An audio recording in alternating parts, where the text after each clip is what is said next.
For more on this latest quake, I'm joined from California by Peggy Hellweg. She studies earthquakes as a seismologist at the University of California, Berkeley. She is also a physicist. Thank you so much for joining us. You're welcome. Glad to be here.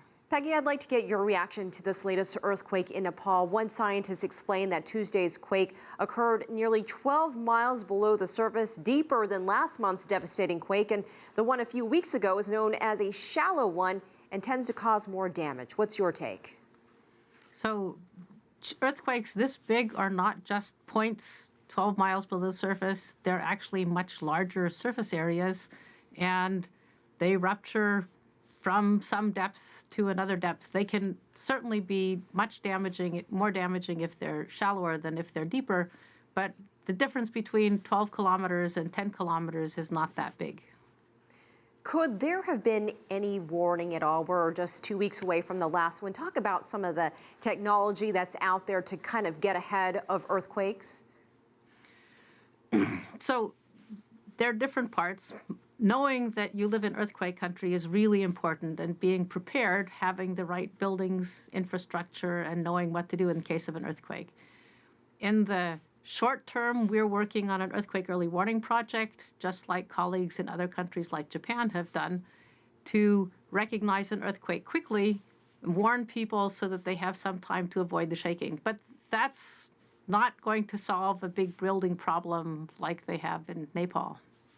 And I've read that you've said in the past that some of these countries like Nepal that are in earthquake-prone zones just don't have the money for the technology. Is that why there hasn't been success in predicting earthquakes? There's a Chinese seismologist at the China Earthquake Administration that is calling for more research in predicting earthquakes in earthquake technology.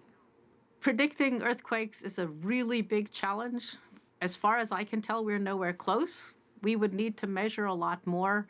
There are things that happen before some earthquakes, but then they don't happen before other earthquakes. And so how do you know if and then they happen and there's no earthquake. So how do you know if it's a predictor or not? That's the really big problem with earthquake prediction.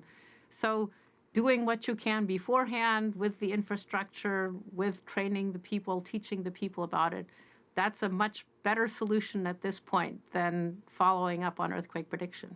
And speaking of predictions, what do you think we can expect next in Nepal, in this region? More aftershocks possibly? And talk about some of the other regions around the world that are at risk and where the next big quake could happen. Where the next big quake could happen is a big, big open question. There are many places in the world that are at hazard of earthquakes. We saw Haiti a couple of years ago. We've seen earthquakes in South America, Japan, all across the Himalayas. There could be big earthquakes, even bigger than this one, and probably causing much more disaster than this one has caused. In Nepal itself, I expect the earthquakes to go on, the aftershocks to go on for at least weeks, if not years. Wow. Do you think the region is in a seismically active period at this moment? Are we seeing more activity underneath the Earth's surface compared to, say, last year? And are we seeing more earthquakes than normal? That's a challenging question. I liken it to the problem of being pregnant and seeing pregnant women everywhere.